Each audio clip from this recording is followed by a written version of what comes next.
Hello everyone, welcome my channel.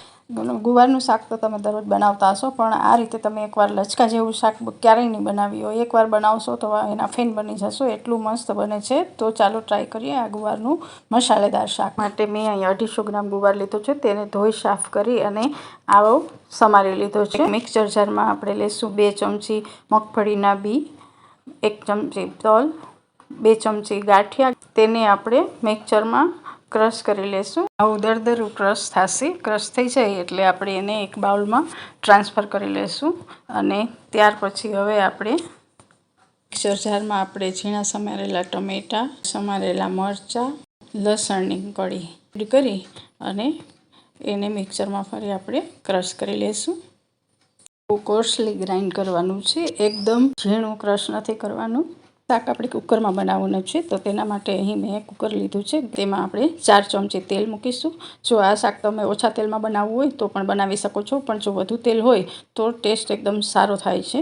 તેલ ગરમ થાય એટલે તેમાં આપણે અડધી ચમચી રાઈ એડ કરીશું, 1 ચમચી અજમા એડ કરીશું, 5 ચમચી હિંગ એડ કરીશું।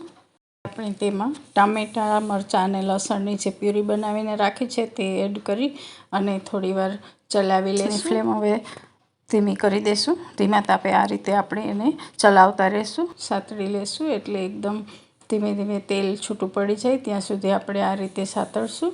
ત્યારબાદ આપણે તેમાં ગાંઠિયા, તલ અને સિંગદાણાને જે મિશ્રણ કરીને તૈયાર રાખ્યું છે તે ઉમેરી દઈશું અને એને બરાબર આપણે ચલાવી અને મિક્સ કરી લઈશું।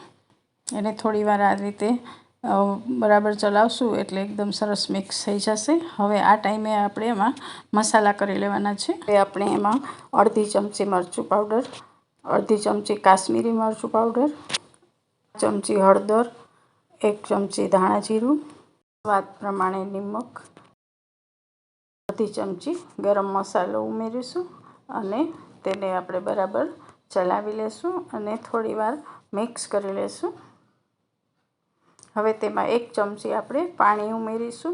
પાણી ઉમેરી અને થોડીવાર આપણે તેને પકાવી લેશું। 20 સેકન્ડ જેવું આપણે તેને પકાવવાનું છે। પછી આપણે તેને ચલાવતા રહેશું। ત્યાર પછી જો આ રીતે એકદમ સતળાઈ અને તેલ છૂટું પડી જશે એટલે આપણે પછી આ સમયે તેમાં આપણે સમારીને સાફ કરીને રાખેલો જે ગુવાર છે તે ઉમેરી દઈશું અને એને પણ આપણે 1 મિનિટ માટે આ રીતે પકાવી લેશું। ગુવારને પણ મસાલાની સાથે સાતળી લઈશું।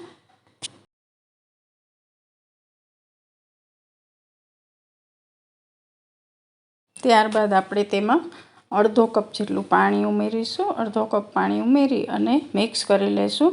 જો મસાલો અને ગુવાર છે એ ડૂબે એટલું આપણે પાણી એની બરોબર ઉમેરવાનું છે।